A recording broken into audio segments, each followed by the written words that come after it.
to the public as required by law. The municipal clerk is directed to include a statement in the minutes of this meeting. Madam Clerk, are there any review changes to the agenda? We have no changes, Mr. Thank Mayor. you. So we'll go right in to presentations. Paul from JIF, how are you? I'm great. It's nice Welcome to to see you the all. City of Millville work session. I always feel welcome when I come here. Excellent. I've been coming here for many years, and I always feel welcome. Smart man today not wearing a jacket with that. Nope. Nope. I am not. Good evening, Mayor, members of council. My name is Paul Forlenza, the Deputy Executive Director of the Atlantic County Municipal Joint Insurance Fund. I appreciate the opportunity this evening just to briefly discuss with you your renewal in the fund. First and foremost, I want to thank you for your continued faith in the fund. I know you renewed back in July. We do appreciate that. You folks are wrapping up, let's see, you began in 1998, so you're wrapping up your 21st year on the fund. And I think it continues to be a great relationship between the Atlantic JIF and the City of Millville. Though I do have some prepared remarks, I do want to kind of give you just an update on what we're working on, some things we're doing. I'm happy to answer any questions along the way, and then I'll get out of your hair and let you continue with your meeting. Okay? Just a couple of highlights. If you take a look on page 3, I'm happy to announce that the JIF movement in the state of New Jersey, which began in the mid-1980s in response to an insurance crisis across the country and really across the world, has now today, some 30-plus years later, become the greatest example of interlocal cooperation in the state of New Jersey's history. We have saved the taxpayers. We, collectively, the JIF movement, has saved the taxpayers in excess of $1.3 billion. So a lot to be proud of. Looking that statewide, looking more narrowly at the Atlantic JIF is highlighted on page 4. You can see we're in our 31st year of operation. We have currently in excess of $27.5 million in surplus and almost $50 million of cash on hand. And you're probably thinking to yourself, wow, that's a lot of surplus. It is. And quite honestly, it's a lot of surplus because we always want to make sure we have the financial wherewithal to pay your bills. I never want to be in a situation where I need to come back to the city and say, gee, we didn't put enough money in our budget last year, so we need you guys to pony up some additional dollars to pay some claims. So we're very happy about the financial strength of the fund, and your continued good performance is one of the reasons that we continue to prosper. From a dividend standpoint, obviously the money that we do not pay out on claims gets returned back to our members in the form of dividends or surplus release. You can see that highlighted on page 5. Since our inception, we've released in excess of $33.75 million back to our members, including $3 million last year. And the fund will be meeting in September, and it's likely they will authorize the release of an additional $3 million in surplus. So we're continuing to do well, and we want to make sure we return that money back in a rather conservative nature, but return it back to our members. You can see Millville's history highlighted at the bottom of page 5. You guys are narrowing in on almost $1 million of return surplus, so we want to continue to keep that stream going. The financial strength of the fund is also recognized by the fund actuary, as highlighted on page 6. This is the loss funding component of the JIF budget. Basically, that's the money that goes to pay claims within the fund's self-insured retention. This is as insurance ease as I will get. The fund is currently paying the first $500,000 of any workers' compensation or liability claim. Workers' compensation when the employee gets injured, liability, you have a trip and fall on a city-owned sidewalk. We also pay the first $100,000 of any property loss, where it's a first-party property loss, where maybe one of your vehicles backs into something and does damage to your vehicle. And that is the biggest portion of the fund's overall budget.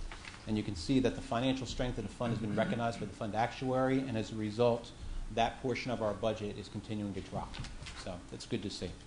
I also wanted to point out some things that a little bit of the history of the city of Millville. If you take a look on page 7, I looked back to fund year 2006 and went forward to 2012. And as you can see, during that portion of time, you guys were having a difficult time. We look at a rolling 6-year average normally because we really don't think it's fair to judge your performance on one given year, but it's really is appropriate to take a look at least a 6-year portion of your history. And you can see that over this time period from 6 to 12, your 6-year average loss ratio was 160%.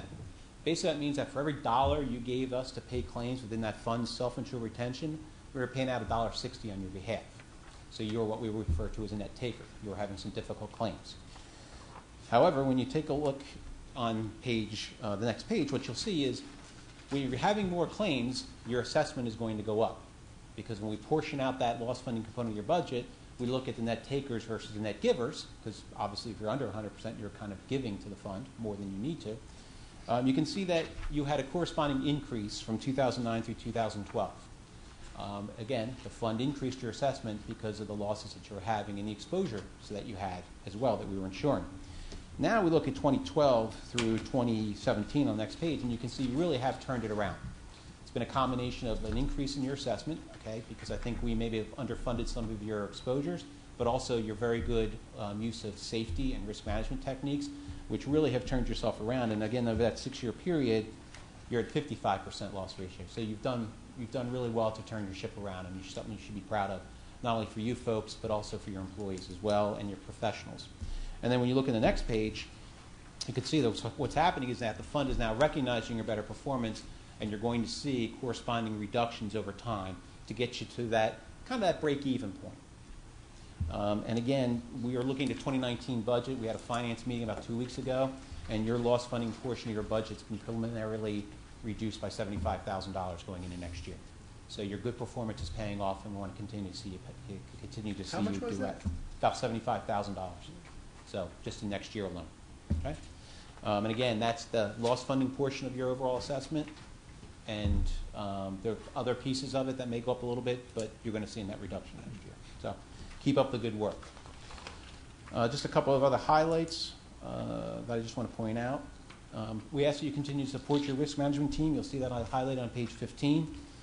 You've got some, Pamela and Regina do a great job on your behalf, and you're lucky. You've got a strong risk management consultants in the Hardenberg agency, Joe and Chris. They do a nice job on your behalf. Continue to use them. You pay those folks a lot of money, and I think you should continue to utilize their resources and services they can provide to you. It makes a whole lot of sense for you to do that. Some things that we're working on currently, your employment practices and public officials liability. I spoke with your solicitor prior to the meeting. He indicated that you guys are working on that. You'll be submitting your checklist indicating that you're in compliance with the new guidelines by October 1st is our deadline. We're also working hard on cyber. We recognize that cyber risk management is a field that's really broadening now. Municipalities are using more and more technology in their everyday services they provide to the community. And there's a risk associated with that from hackers and spoof emails and the like. So we want to continue to work hard on that. And then wellness. The Atlantic JIF is one of only 3 joint insurance funds in the state that have a full-blown wellness program. You might be saying to yourself, well, why wellness? We're a property casualty JIF. That makes sense for the health benefits. But when you consider the fact that 75% of our loss funding budget goes to pay for workers' compensation, and national studies over the last 25 to 30 years have indicated time and time again that employees who are healthy are less likely to get injured, and when they do get injured, they recover much more quickly. We want to continue to push hard on wellness. And if the side benefit is the fact that it has a good side spin-off on your health benefit line item, all the better. Did you have a question? Yeah, I was going to say, do you offer anything like for the employees of the city, like through health clubs or stuff like that? Not health clubs necessarily, but if that's a decision that you folks want to make, we do have an allotment of dollars that we give to you on an annual basis to help support your local wellness initiatives. And if you decide that you want to use that for discounts for gym memberships, that's certainly something you can do. We have a wellness director, Valerie. I belong to a gym. Oh, okay. Oh, thank God.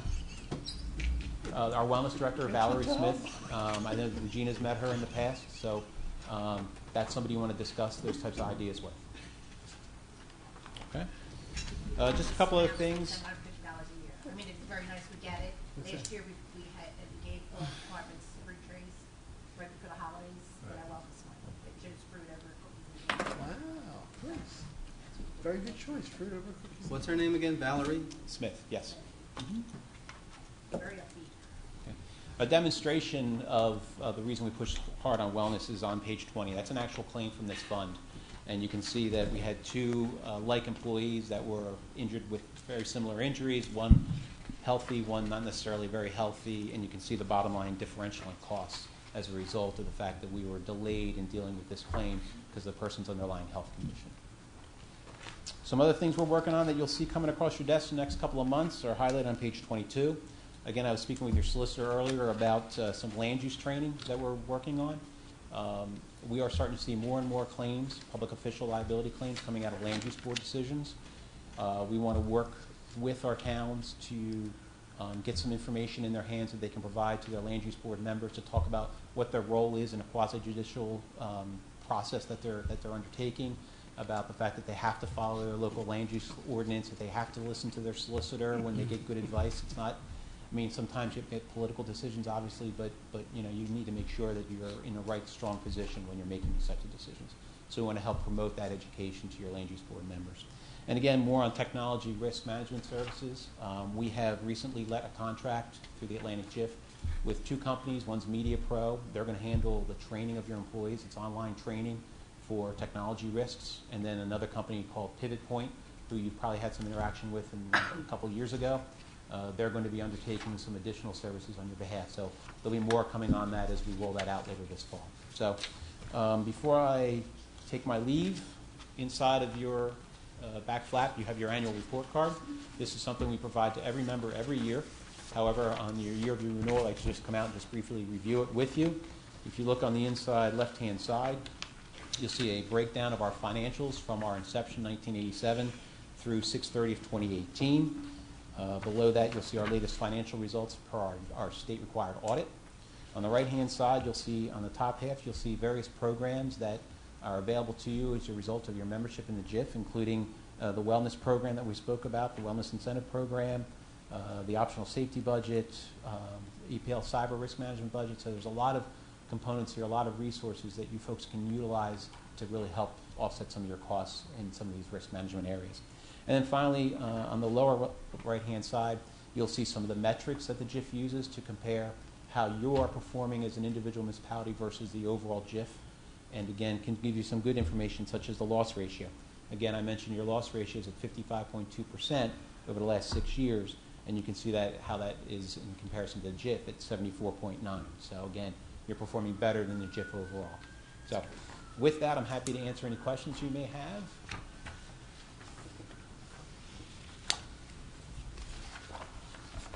I don't have any real questions, Paul, but, you know, I just want to thank, you know, you and the people with JIF over the years working with the city.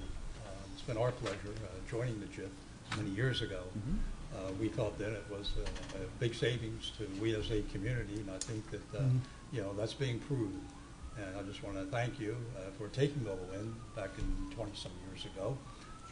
You know, some of us were still here on both sides. So I was actually a fund commissioner representing a town at the time in the fund, and there was the big Donnybrook because they were talking about putting you into the Gloucester, Salem, Cumberland counties JIF versus the Atlantic JIF because of relationships with your administrator at the time, and some other folks were able to get you into the Atlantic JIF. Lou was a big supporter of JIF, yes, as you know. That's Lou Thompson, for those who don't know.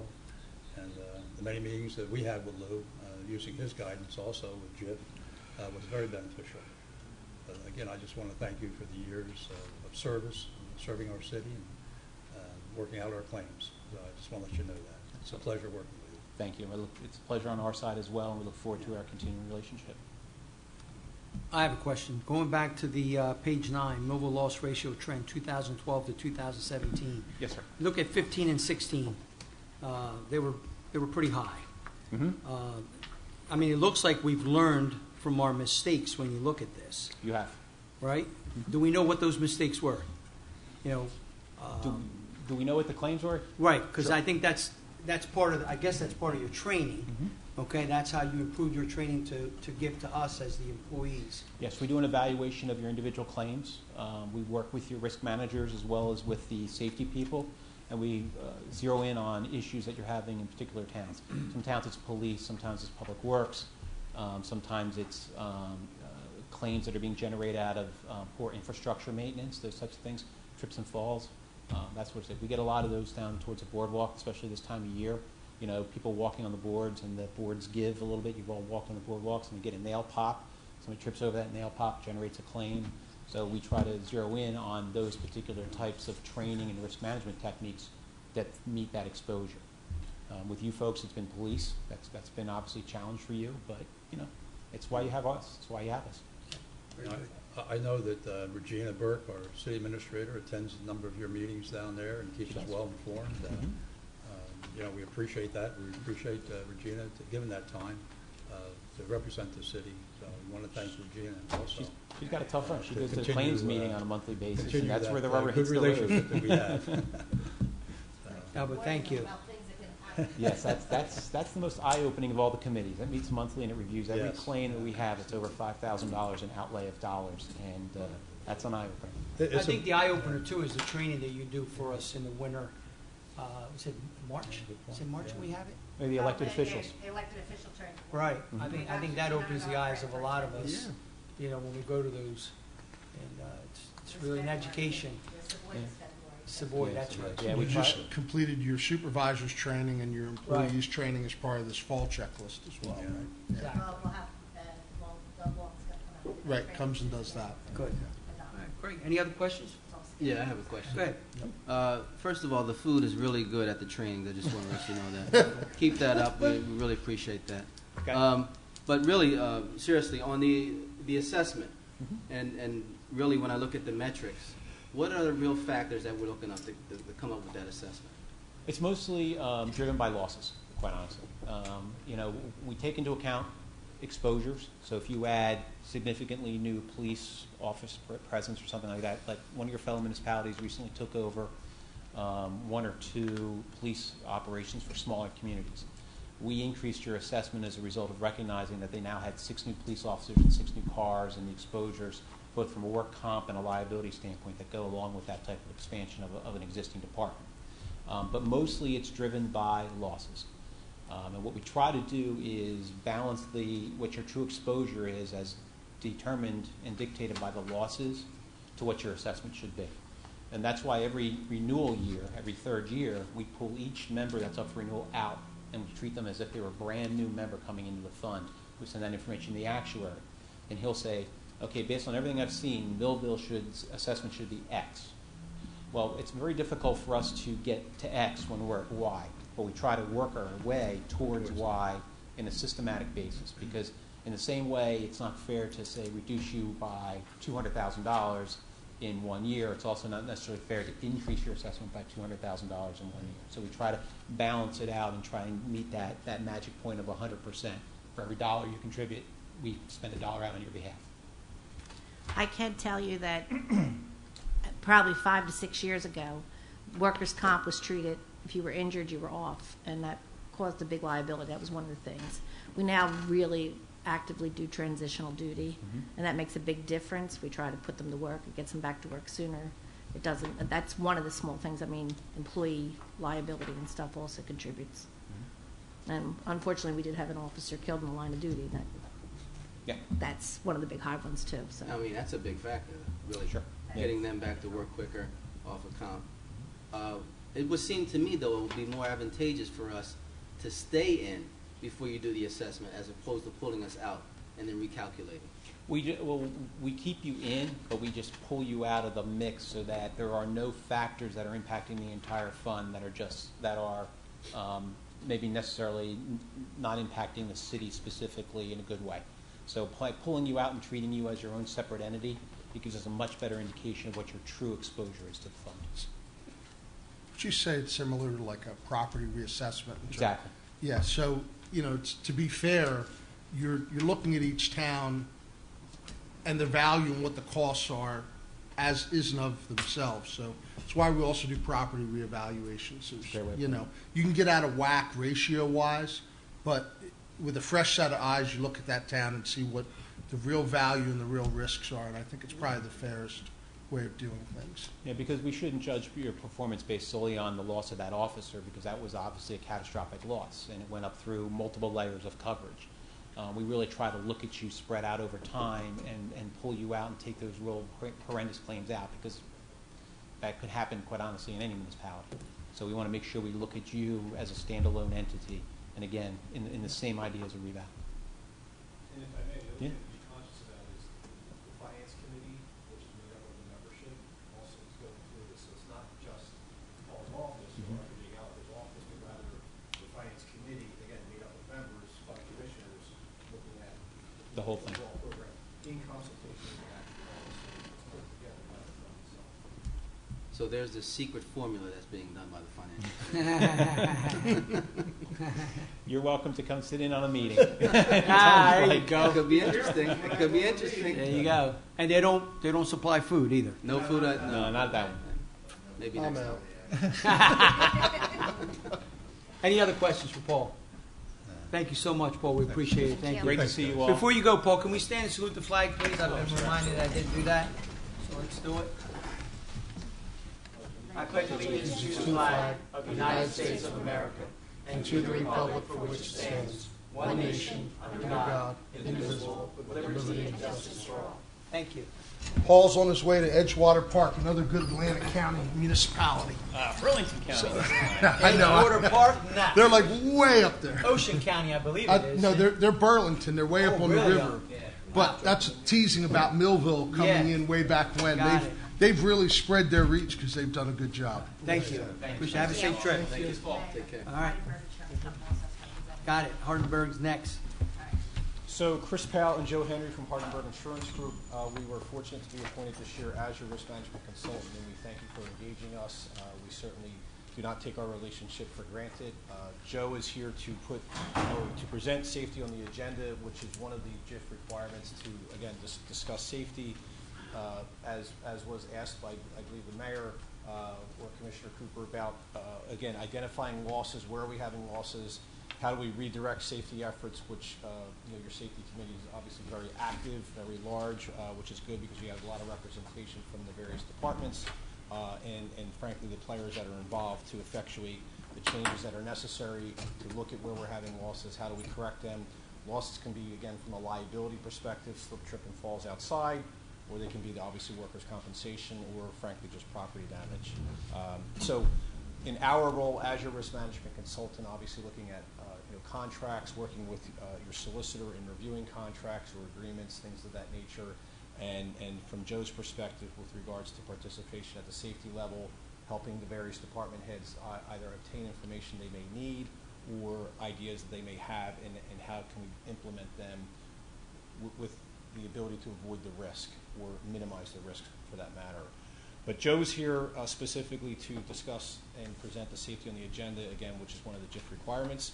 And I just wanted to, again, stand and thank you for the opportunity to work with you and continue our relationship as we move forward. So I know Joe will get through this as quickly as possible. Yes. You probably have enough insurance in this one session to last you the year, but we're always here for you. I think as staff will attest to, as your solicitor will attest to.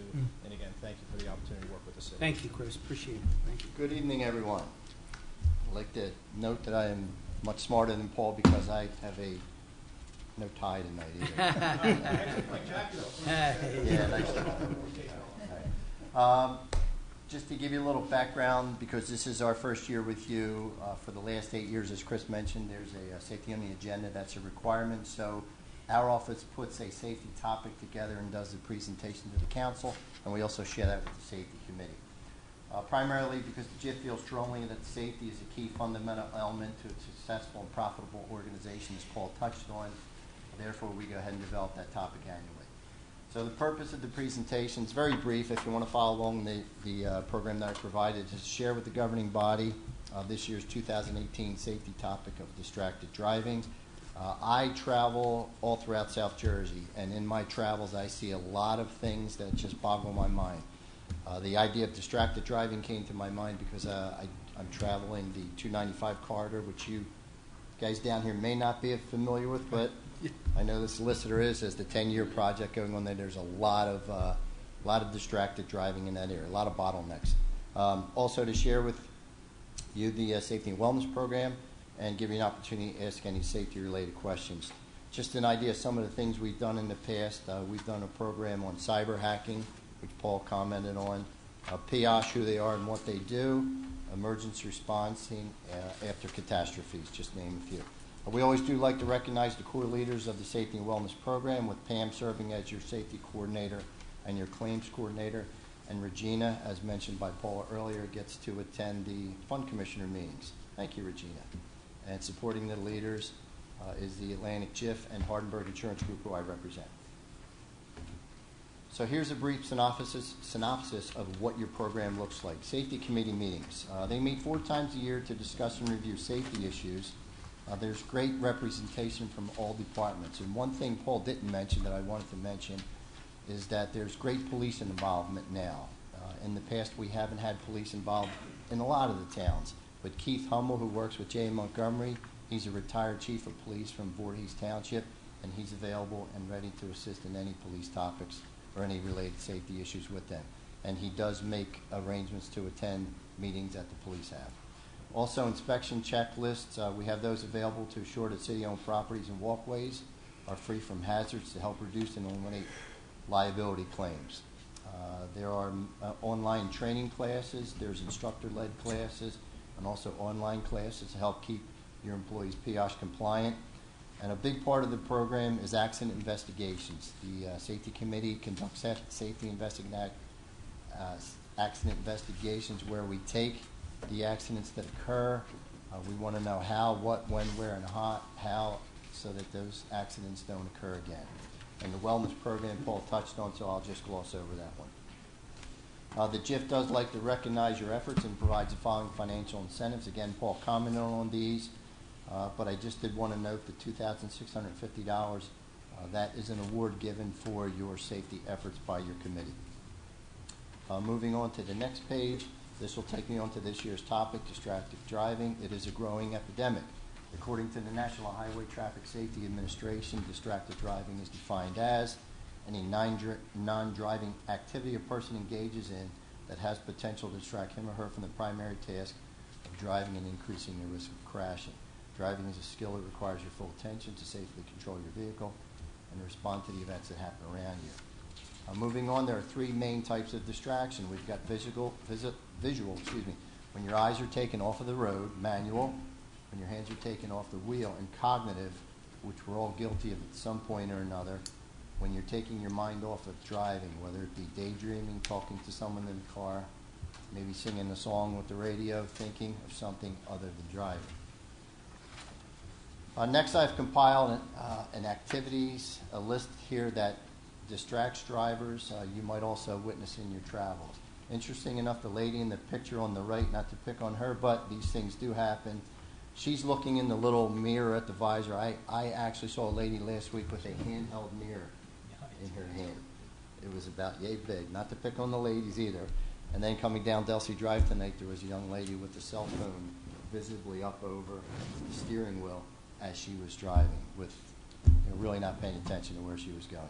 But some of the other distraction is eating food, drinking beverages, lighting and smoking cigarettes, tending to pets or kids in the car, looking for items throughout your car, using these to steer, personal grooming such as this picture shows, and using smartphones and other electronic devices through talking, texting, and shuffling music. And you can see we put in there within the past 15 years because the cell phone really has added to distracted drivers.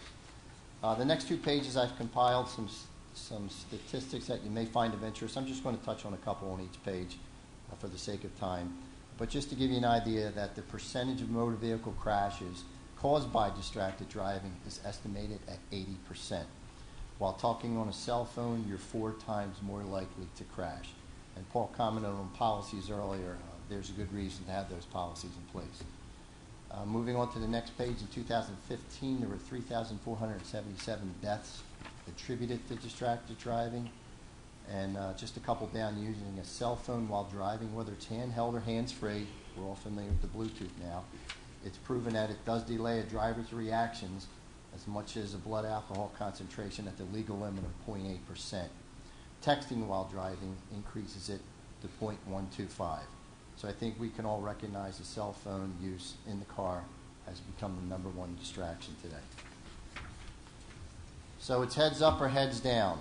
In 1 second at 30 miles an hour, you're going to travel the distance of 1 school bus. In 5 seconds at 30 miles per hour, you're going to travel the distance of 5 school buses. Here's some important road information you can miss while driving with your head down. We've got pedestrians to look out for, road signs, approaching vehicles, bikers, speed changes, changing road conditions, potholes, and kids running out into the streets.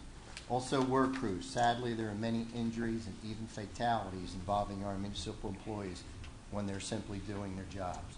Setting up a safe work zone is critical to their safety, and the JIF does have resources to help with that. So what can we do to stop this epidemic? We can promote and support reinforcement of driver training. The JIF provides the following at no cost. Toolbox talks with an emphasis on avoiding distractions. We have no instructor-led classes on defensive driving, driving safety awareness, and snowplow, which will be rolling out in October, November. You can utilize the Mel Video Library, specifically number 1019, which is only 18 minutes, but it's on distracted driving. There's also 28 additional videos available related to driver safety. We also have two very popular online courses, the SHERV. It's an online driver simulation training for emergency responders. It concentrates on intersections, and we also have a distracted driving online interactive training for all drivers. The next few pages, it's just simply showing how you access those. But once again, this is shared with the Safety Committee, so you can take a brief look at the next 1, 2, 3, 4 pages. It shows you, as I said, how to access those programs. So that will conclude this year's topic of distracted driving. So be sure to remember to buckle up, hang up, keep your head up, because it does all add up. Save a life, don't drive distracted. We'd like to again thank you very much for allowing us to serve as your RMC. Again, I'd be happy to address any questions related to your safety program. Any questions? I notice you don't have anything about GPSs. Everybody's looking at their GPS when they're driving. And now they've got their phone going, they've got the GPS, they got the radio on, and they got the headset on. Driving. Those of us who are on 295 a lot, from here to Trenton, all you do is watch them. Yeah, you know, I mean, it's like a circus, you know. That's why it's good to keep Yeah, a distance. we got all that technology, you know, Or everybody's someone using just it. drift over into you. I Commissioner, I had a daughter who was 16 who now has her permit, if you will. So, and I'm the son of a truck driver. I said, you have to go to the police report in hand. Yeah. I said, Mom, I used to play this game when you're going to turn left and in, and it's just anticipation, just going ahead. It's crazy. So it's very scary in my sense, how to go through it now, but you're right, there's just so many distractions. I was next to a person and my wife was like, you need to get away from them. They're literally looking down, driving like this, and now you were, Yeah. how it was maybe 25 so far. Yeah, many years ago when I was doing driver's ed with high school students, when most of the guys would come back in shaking and throw the book down and say never again, we used to tell the kids what you've got is a 2,500-pound weapon if not treated properly. So respect the road. And again, those programs, those videos, if they can be utilized if you've got some issues with drivers. Backing up issues. We see a lot of accidents involving backing up. You can go in there, give them its 12, 13-minute video, document it that it's been done, and put it in a file. And it gets buried back there a little with some of them, but just to reemphasize the safety aspect of it. And I think it's the repetition part of it. I've already done it. Education. Yeah, Key that's is what safety education. is. It's repetition. Hopefully you can Yes, sir. The video that you spoke about, is there a way to have it like sent out through our employees within the city where, like, for example, I'm a Bathsheba within education, we often get like videos that we have to watch and actually have to watch and answer a few questions that validates that we've done like blood-borne pathogens and all these other things. I can answer that. Yes. I'm sorry. Pam does a great job with our safety committee. We've split it between the police. We now do police separate from public works. We meet 4 times a year. The meeting is hard knocks. We talk about every accident and what happens. There is some concern about our documentation of these videos in Toolbox. So our goals this year are to focus more on the Toolbox training and documenting what information the workers get. Now, there are certain videos we are required by POSHA and whatnot that we have to Okay, show. then you have And it there's too. other ones that we have goals to get out and show. So And they actually have to like go through them and answer questions and it shows that they've done okay. Yeah, So I we was have a thinking saying along that those lines. documentation is our salvation. Yep. Which, yeah, we're working on the I'm sure we do, documentation. because Don't Right document now, it, didn't happen. Documentation's kept at the Didn't happen. supervisors, and I wanted to pull back From into in-house. HR so that we have it, that we know Have a that it's record. happening. So Yeah, that's good- the goal. good idea. Yeah, good idea. Regina, are we able to talk about what percentage of driver inattention has affected our accidents for the city? Do we know what percentage it is? I just don't know. We have- Has it been an issue? Yeah, there's been, I know of a few myself, so I don't know how much more. when we have our safety committee meetings, and the first couple I attended, I was like fascinated, like, you know, we were talking about something where somebody got hurt, and they're like, yeah, they tripped up the steps. Oh no, you had to figure out why they tripped up the steps, and you kept going back to the, you know, was it their shoe, was it the step, was it, you know, and if it came down and they just weren't looking, but you had to come up with a reason. They really do go through every incident and discuss it as a committee, and then hopefully they each bring it back to their department. You missed the part where they had their phone in their hand. That's Walker inattention. But that's, Yeah. we do. Well, that's the importance of the accident happens as well, investigation. yeah. And they To do me, the accident investigation, Regina, it's the key to a successful safety program, because if you're not paying attention to where your losses are, you know, it's not really doing much good to anybody. So the emphasis is on those, how, when, why it happened, and bring that information back to that department head. Have a toolbox talk on it. And the people we have sent, and we don't have all department heads of the safety committee, some of them are first line supervisors, because you really have to engage everybody. Like, there's a representative from each department, but you're trying to engage the departments. So we do have different people still in that committee.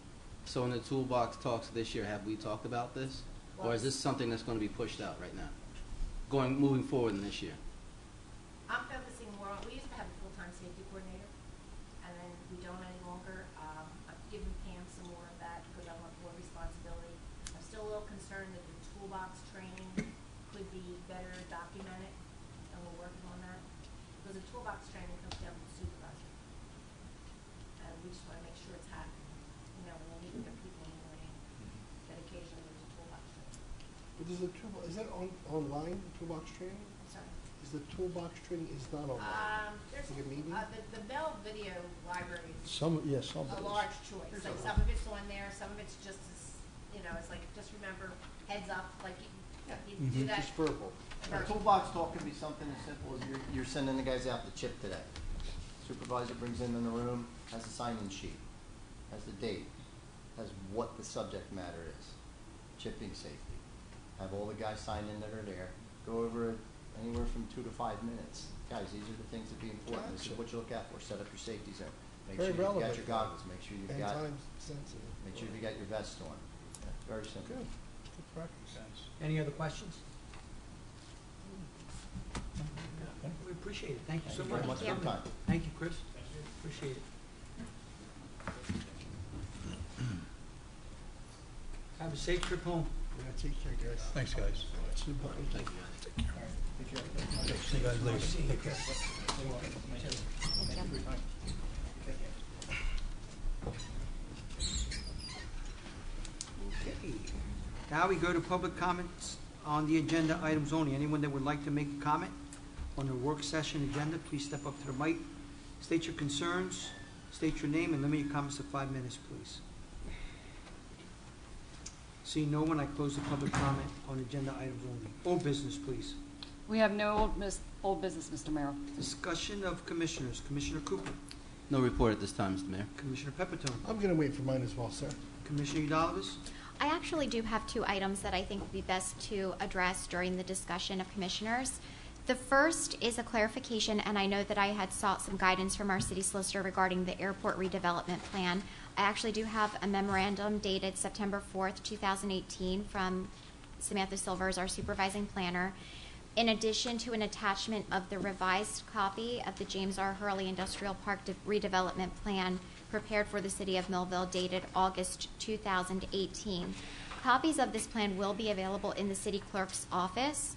The memorandum also specifies the dates that the planning board had considered, had reviewed, and made recommendations. And at this time, we would ideally like to amend the first reading of the ordinance to take place during tonight's regular meeting, which would mean that the second and final reading would be amended to reflect a first reading. So at this time, Madam Clerk, I would ask that the commission consider amending that to make that a first reading of the ordinance, and then allowing the proper public comment and review period to subsequently take place in preparation for the September 18th meeting, which would be advertised for the second reading of the ordinance. And that postponement would have no negative effect on us doing any No, business. so there's a legal decision there as to whether the changes are, material or immaterial, whether they're really core or not core. But the reality is that we don't need to be pressed to make that decision because we do have time.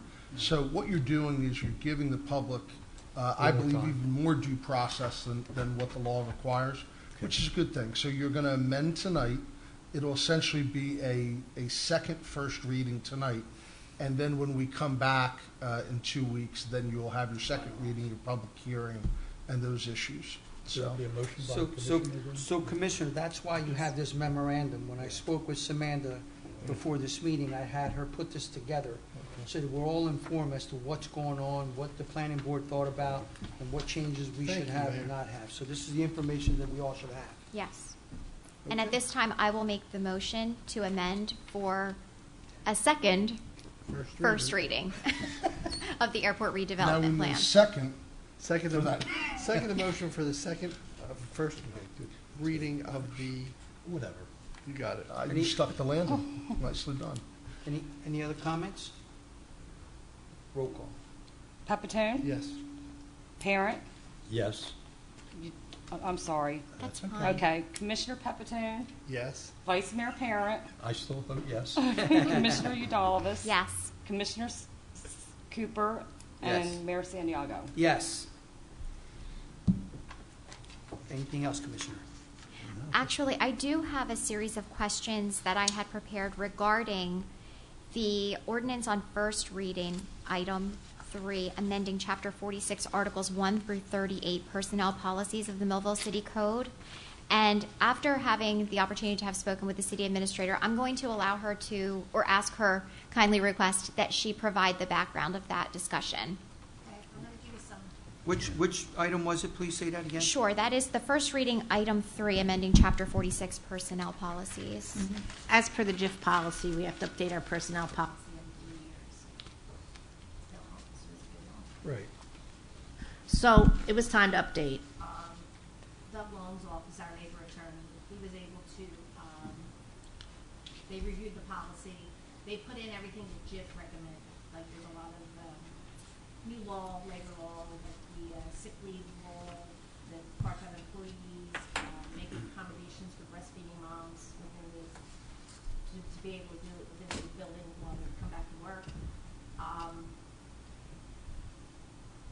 Surveillance, electronic equipment.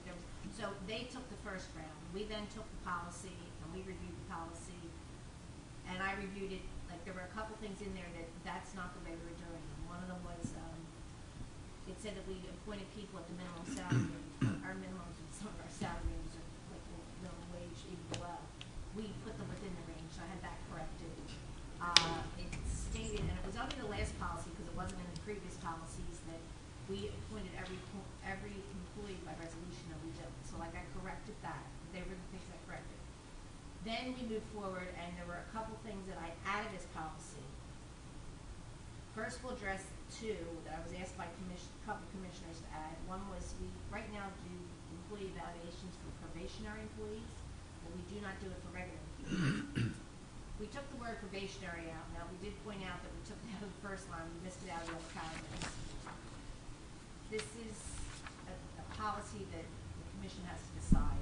They have to decide whether they're comfortable with the wording I put in there and ready to try it, or do we want to have a subcommittee and make sure that, everybody's trained and everybody, because there has to be supervisor training before they start Absolutely. their evaluations.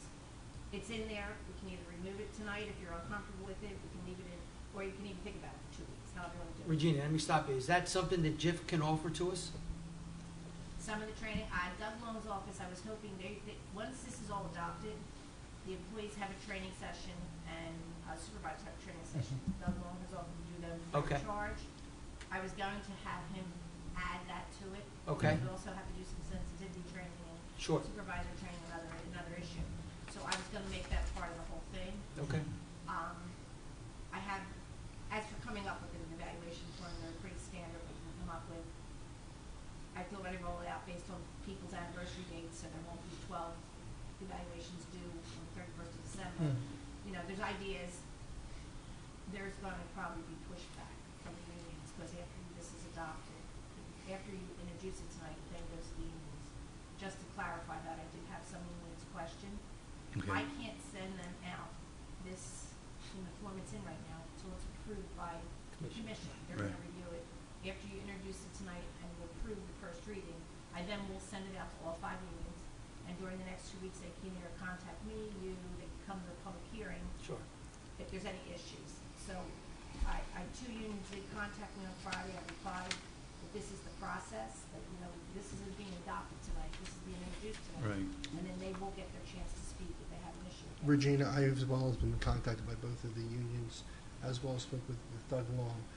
Does this process have to occur in this manner where it has to come to us before you could present it to them? Because Would you want me sending this out without having No, seen it first? no, no. Oh. I think the thing is, if I may, Mr. Mayor, I'm trying to look back on the union policies and all.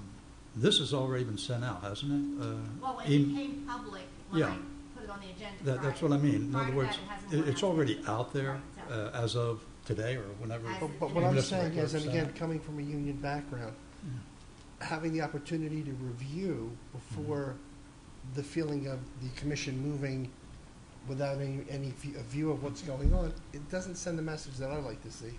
If I may clarify, and this is from having gained some clarification from the city administrator, in a case such as this, I think that the real issue that we're identifying right now is the time restraint that we're looking at we just had a presentation from our JIF administrator explaining that there were certain items that needed to seek compliance. For example, with the New Jersey Pregnant Workers Fairness Act, that is something that is a requirement by the state. We also have other case law that's integrated into that.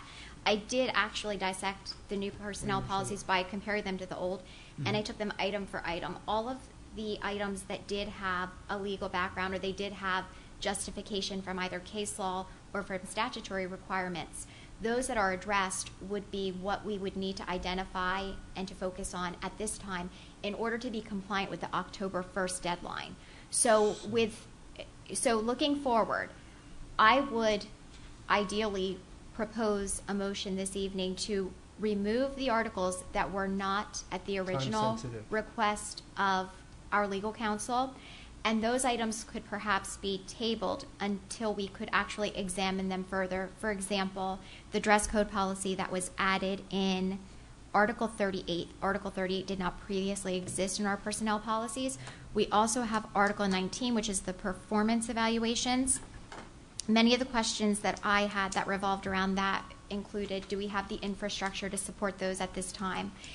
Including the fact that we have department supervisors who will be also, they'll be observing, or at least they'll be evaluating employees of different salary ranges, of different job titles, and There's I a think lot that to go with that. there's complexity in that. Right. That would be something that would be best investigated and identified over the long term, and one that we could, of course, recycle and identify at a later time. But given the restraints that our Gotcha. JIF administrator had cited with the October 1st deadline, those requirements that need to be made based on statutory reasons, based on Let me case law. reiterate what you're saying so I have a total understanding. Yes. You're basically saying there are rules and regulations that are mandated by JIF that have to occur. So Commissioner, I work with multiple municipalities that are in the Atlantic JIF. So every one of them right now is working through a checklist, and we're doing trainings and we're doing what needs to. That checklist, that homework is due back to JIF by October 1st. Okay. Part of that is every year, and it's a continual process, JIF is looking at the new case law that comes out. And every time case law will affect the way our policies and procedures should be addressed, so that if we see a trend where municipalities are losing cases in a certain ilk, then JIF will write a policy to protect us so we don't lose that case, right? Those things are almost, let's just say, non-negotiable. They're best practices that the JIF is laying out for us. By the way, there are also 2 or 3 others that are going to be coming forward that, right after October 1st, we're going to have another revision. So, that's a continual process. As I understand it, Commissioner Dolovitz will explain, she wants to bifurcate the motion tonight so that you only address the ones that are JIF required and spend some more time looking at the ones that are not JIF required. Is that correct? Yes. Now, our city administrator did have notes pertaining to Family Medical Leave Act, and I would ask that she'd explain them to the commission at this time as well. Best understand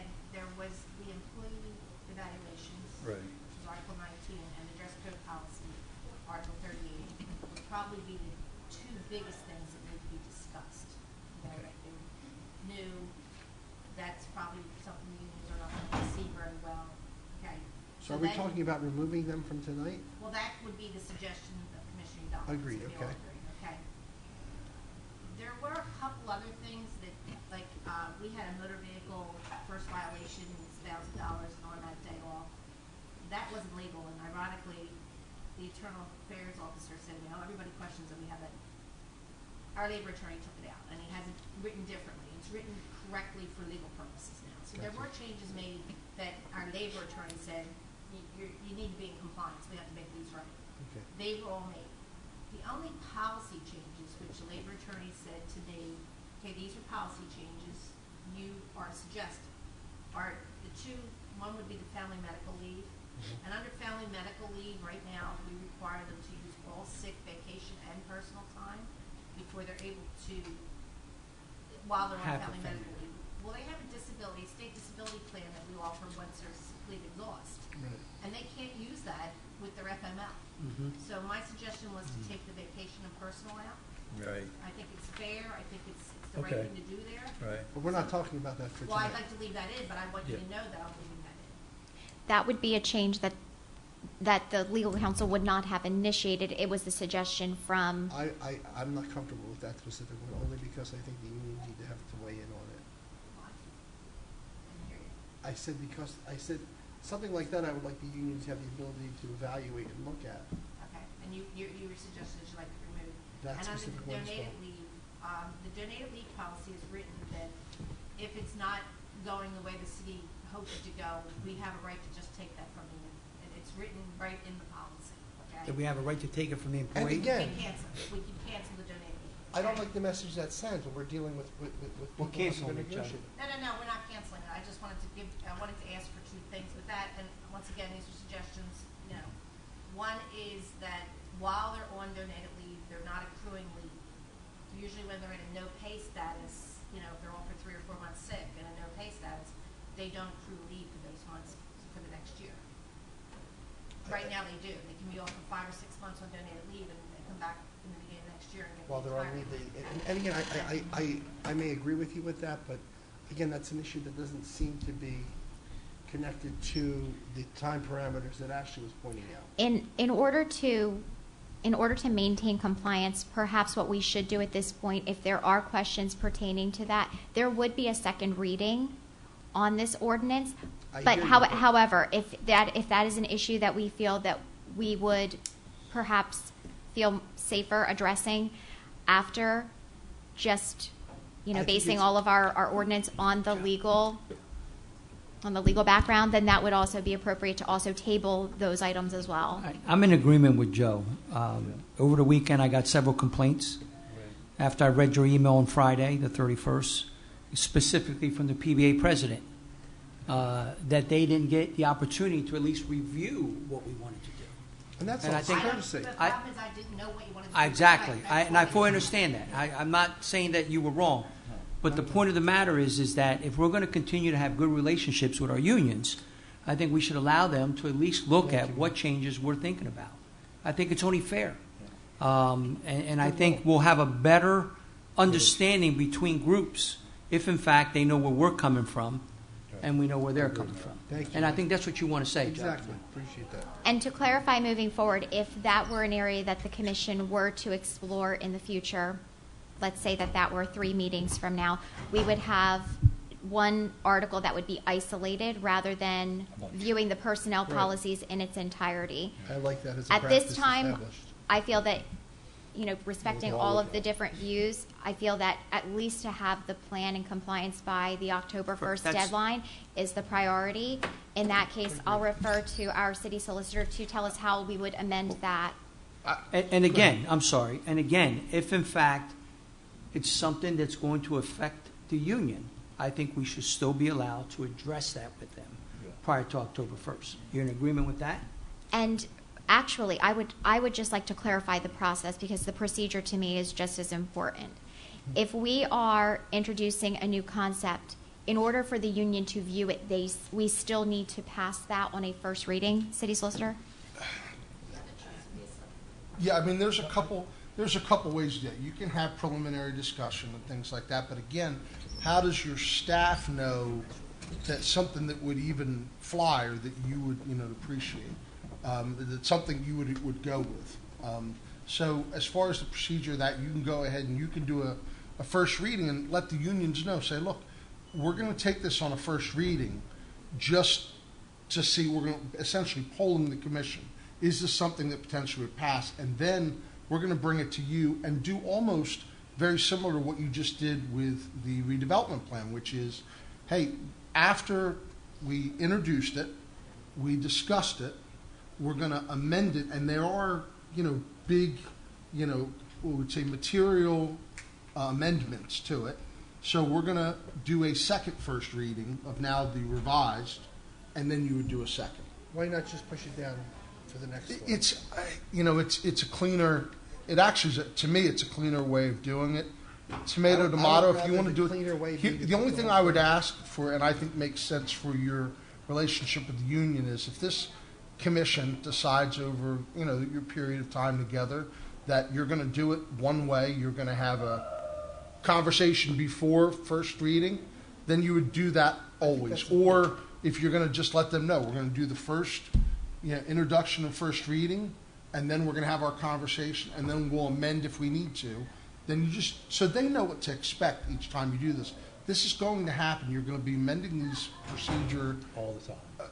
Yeah. continuous. So it's It's actually continuous. said, So the follow. process established is very important. Yeah, so do it the same way every time, and then they'll know that there's no surprises. So for tonight, if we can move to that for a minute. For tonight, the important thing is, to me, I need to see, I'm requesting, I need to see a motion to come out of this commission approving all of the JIF required changes to your policies and procedures. Because that, can we do that? I would be, To satisfy the October 1st. That's what my I would. problem with that is I'm not gonna sit here and say that every single one is absolutely JIF required. I mean, I got some done wrong. Right. And I'm Okay. thinking of one in particular where we had a situation this year with somebody videoing another employee. Yeah. And I think he put something in there. I don't know if that was JIF required or not. So I'm Okay. gonna sit here and tell you. Yeah. My suggestion would be, if everyone's in agreement, that Article 19, which is the employee evaluation, be reverted back to what it was. The FML be reverted back to what it was. Family leave. Article 36. The 38. leave policy be reverted back what it was, and the dress code policy be eliminated. Till such time we perform. I guess we have to have a subcommittee because I think that's the best Regina, way. does that fulfill our responsibility for October 1st? yes, but there may be one or That's two wrong. things in there that is not JIF required that the union picks up for Yeah. And one at that being time- that accident thing. Sure, Which I okay. think is more in favor of the employee. I don't Sure. want it to be an issue, but there Right. is possible. I don't want to sit here and say that they're all JIF required. Right. And at that time, it would be available for public comment over the 2-week period, and we would also have the second reading. So if there were to be another item, another article that were to come to the attention at that time, it would be addressed at the September 18th meeting. My opinion is you can always pull something back on second reading. You obviously can't add additional. So whatever you do on first reading tonight, 7 o'clock, Right. Has to be. you can't do any more than that. Right. Correct. You can always do less.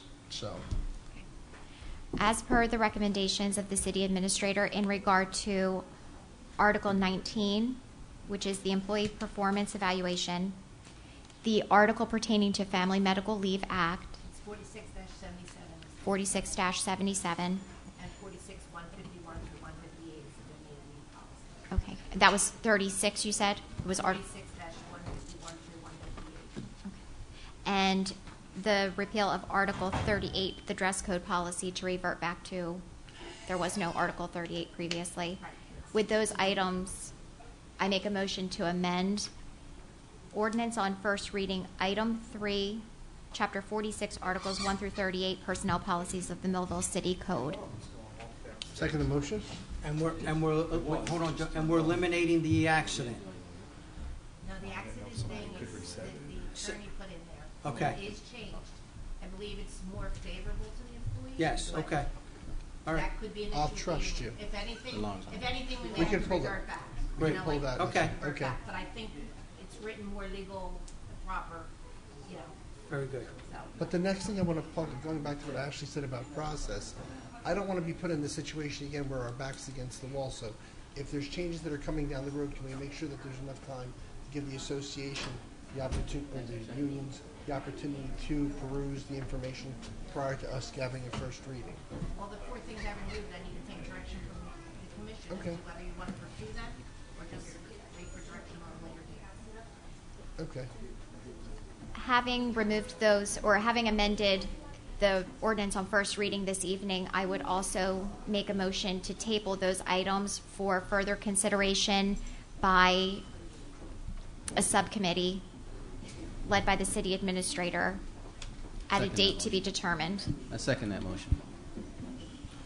Any other comments? That was a very long motion. I Well, we apologize, have to do Madam Clerk. The first one first, the motion to remove the articles Yes. that are not just So required. we need to vote on that first. Okay, Yeah, we have right. first and second, so do the roll call. Okay. Before we introduce the ordinance, these have to be done prior to us introducing the ordinance with all the changes as amended. Right. During the regular meeting, may I refer to Madam Clerk in order to reiterate the articles that we would, should I repeat the articles one Well, more I time have- for I have- clarification? I have Gina, are you also Article working on 36, these reverted so that- back to donated leave policy. Article 38, the dress code policy be eliminated. Article 19, the employee valuation be reverted. Yes. And paying 46-77, the FMLA reverted. Is that Very correct? Thank you, Madam Clerk. Very good. So you'll read those, Madam Clerk, as amended? For the regular meeting, For the regular right? meeting, Mhm. yes, for the Okay. regular meeting. All right, so I can do roll call now for that. All right, so I need Commissioner Pepitone, Yes. Vice Mayor Parent. Yes. Commissioner Udalvis, Yes. Commissioner Cooper, Yes. and Mayor Santiago. Yes. And if I may add one more item to my work session report, the Department of Public Affairs will welcome its 4th recipient of the Making a Difference Certificate of Appreciation this evening during the regular meeting at 7 o'clock Commissioner, p.m. I'm sorry. Yes. We're missing one. I think we need to do something directing me what to do with what we've Yes. taken out. Okay. Either, we have negotiating committees for You actually said labor it. contracts, so do we want to have someone We need a subcommittee. appointed to the subcommittee? Yeah. I mean, I can send out an email that a representative from each union, if I have a Absolutely. commissioner and. I think that's the right thing to do. That way? I mean, we all have schedules here. I think that the available commissioner, not to just point one at it, to be there, I think it would be a great idea for all of us to participate when we can. Yes. I would do it. I know Commissioner Pepitone has a lot of union background. I fully understand that. And, I would be. Unfortunately, he works out of county, and I'm not sure, but, but when you're available, you're available. Yeah. That's what I'm saying. 4:30 or 5 o'clock. Perfect. There you go. Yeah, we can make it after hours. So, Joe, you want? I'll take it, yeah, absolutely. Okay, so we'll try to have a meeting on the 4 issues that we take. Absolutely. Thank you. Thank you. I apologize. All right, move on, Commissioner. This evening at 7 o'clock p.m., we will be honoring the Connecting Families to Communities.